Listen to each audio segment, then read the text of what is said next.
how to overcome fears in trading. So, una, define muna natin yung fear. Ano ba yung fear at bakit tayo nagkakaroon ng fear as a person? So, from its definition, we refer to our emotional response to something that appears harmful as being in fear. So, nagkakaroon tayo ng fear or ng takot kapag alam natin na subject tayo for harm. So, unang fear dito, yung fear of the unknown. Traders are excited on winning big without knowing how much they are risking. So, fear of the unknown. Hindi mo alam kung anong mangyayari, hindi mo alam kung ano yung ginagawa mo. Pangalawa is fear of being wrong. We are afraid of being wrong, especially in trading.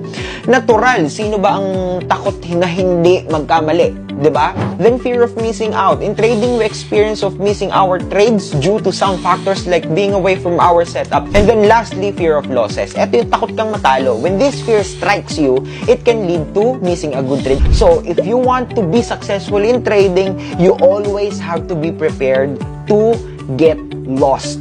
Okay? So, for